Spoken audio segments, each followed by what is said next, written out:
台風に関する雑学参戦。台風の目は嵐の静けさそのもの。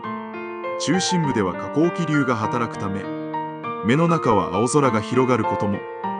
暴風域とのギャップが不気味。一度台風の目に入ってみたいと思いますか？台風は名前で呼ばれている。識別を容易にするため国際機関が命名。日本のカジキヤギなど動物名も台風にも個性がある。もし自分の名前の台風が来たらどうする？台風の強さは気圧の低さで測る。低気圧が強いほど風が吹き込む。900ヘクトパスカルを切るとスーパー台風。数値一つで脅威がわかる。あなたは気圧で台風を判断しますか？